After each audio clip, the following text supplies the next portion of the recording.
Eto Madagasikara avokoa no mason'ny vondrona iray sampirenena amin'izao fotoana izao indrindra eo anatrehan'ity raharaha politika izay mifamaofao be izay ihany ity.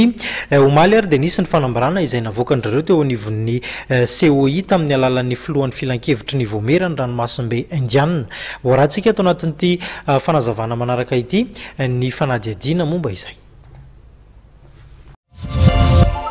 Miantso ny hery samihafa mba hanohy ny fampidiniana entina handaminana ny raharaha eto amin'ny firenena amin'izao fotoana izao, indrindra mba ahafahana miampita makany amin'ny fifidianana filoham-pirenena madio ary atao amin'ny fitoniana, mba ahafahana mahita vahaolana maharitra manohana ny fanelanelanana izay tanterahan'ireo iraka avy amin'ny vondrona iraisam-pirenena, ny vondrona Europeana, ny SADC, ny vondrona Afrikana ary ny firenena mikambana, ny COI.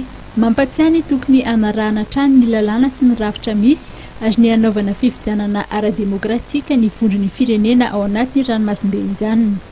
Ny fandrosoana ara-tsosialy sy ara-toekarena ho an'ny Repoblika Madagasikara dia tsy azo sarahana amin'ny filaminan'ireo tany ao amin'ny faritry ny ranomasimbe indianina. Manamafy ny fiombonana amin'ny Repoblika sy ny vahoaka malagasy ary miantso ny fandraisana andraikitry ny rehetra amin'ny famahanany krizy izy ireo. Miantso ny tokony hitsara ny fihetsiketsehana, ny fanajana ny fahalalahana amin'ny teny ary ny tokony hanajana ny sata repoblika, ny lalam-panorenana ary ny lalàna manan-kery eto Madagasikara.